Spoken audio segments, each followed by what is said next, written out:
নমস্কার বন্ধুরা, আজ আমি আপনাদেরকে বর্ষাকালে এই অ্যাডেনিয়াম গাছে কিভাবে কেয়ার নেবেন সেসব বিষয়েই আজ আমি এই ভিডিওতে দেখাবো।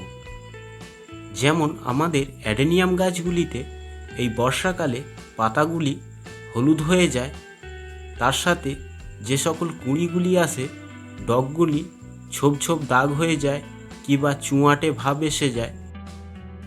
আজকে যে অ্যাডেনিয়াম গাছের জন্য যে খাবারটি আমি দেখাবো, এই খাবারটি যদি আপনারা মাসে দুবার ঠিকমতো প্রয়োগ করতে পারেন, আপনাদের গাছের একটাও কুঁড়ি ঝরে পড়বে না। যে পাতাগুলি হলুদ হয়ে যায় সে পাতাগুলিও আর হলুদ হবে না, গাছ ভর্তি ফুল আসবে। অবশ্যই এই খাবারটি আপনারা দিয়ে দেখুন, এই বর্ষাকালে আপনারা প্রচুর পরিমাণে গাছে ফুল পাবেন। অবশ্যই ভিডিওটা শেষ পর্যন্ত দেখুন। তার আগে বলে রাখি, যারা এই চ্যানেলে নতুন অবশ্যই চ্যানেলটিকে সাবস্ক্রাইব করে নেবেন, কেননা গাছের বিষয়ে নিত্য নতুন ভিডিও দিতে থাকি। নমস্কার বন্ধুরা, আমি নবীন, আপনারা দেখছেন সেফ গার্ডেন। ভিডিওটা ভালো লাগলে অবশ্যই চ্যানেলটিকে সাবস্ক্রাইব করে রাখবেন, পাশে থাকা বেল আইকনটি প্রেস করে দেবেন পরবর্তী ভিডিওর নোটিফিকেশান পাওয়ার জন্য। আরও যদি কিছু জানবার থাকে অবশ্যই কমেন্টে লিখে জানাবেন। অবশ্যই প্রধানত আমাদের এই অ্যাডেনিয়াম গাছের পাতা হলুদ হয়ে যাওয়ার একটি কারণ, যেটা হলো গাছের ছত্রাকের আক্রমণ। এই বর্ষাকালে আমাদের গাছগুলিতে এই অ্যাডেনিয়ামের বেশিরভাগ ছত্রাকের আক্রমণ হয়ে থাকে, কেননা এই গাছ বেশিরভাগই জল সহ্য করতে পারে না। এই গাছে যত জল কম দেবেন ততই ভালো। এই গাছে বেশি জল পড়ে গেলেই এই গাছের পাতা হলুদ হয়ে দেখবেন যে পাতার মধ্যে কালো কালো ছাপ হয়ে ঝরে পড়ে যায়।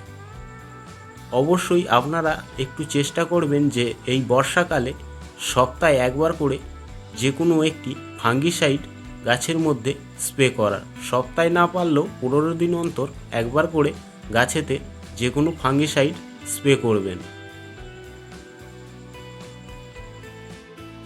আমি এখানে যে অ্যাডেনিয়াম গাছে বর্ষাকালের জন্য যে খাবারটি দেওয়ার কথা বলছিলাম, সেই খাবারটি আমি কি নিয়ে নিয়েছি সেটা আমি একটু বলে দিই। যেমন আমি এখানে নিয়ে নিয়েছি নিমখোল। এই নিমখোল আমাদের বর্ষাকালে টবের মাটিতে দিলে যে সকল পোকামাকড়ের আক্রমণগুলো হয় সেগুলো থেকে খুবই সুরক্ষিত রাখবে। তার সাথে নিয়ে নিয়েছি কিছু পরিমাণ 10-26-26। এর সাথে একটি অনুখাদ্য নিয়ে নিয়েছি, যেটা হলো অ্যাগ্রোমিন ম্যাক্স। এর সাথে আমি হাফ চামচ মতো এপসম সল্ট নিয়ে নিয়েছি। এই এপসম সল্ট আমাদের গাছের গোড়ায় দিলে যে কাজটি হয়, আমাদের গাছের পাতাগুলিকে সবুজ করে তোলে, কোনো প্রকারে হলুদ হতে দেয় না। এই সবগুলি এখন আমি একবারে মিক্স করে নেব। মিক্স করে নিয়ে আমার যে টবগুলি আছে টবের মধ্যে আমি দিয়ে দেব। অবশ্যই আপনারা ভালোভাবে মিক্স করে নেবেন। মিক্স করে নেওয়ার পর গাছের গোড়ায় দিয়ে দেবেন।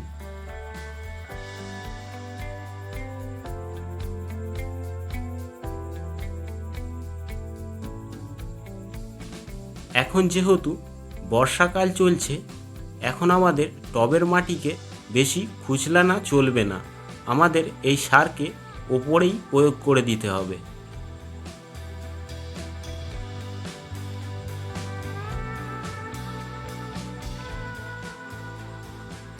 যেহেতু এর মধ্যে সবটাই রাসায়নিক সার, এটা আমাদের বৃষ্টির জল হলে অটোমেটিক গলে যাবে, গলে যেয়ে গাছের শেকড়ে শেকড়ে পৌঁছে যাবে।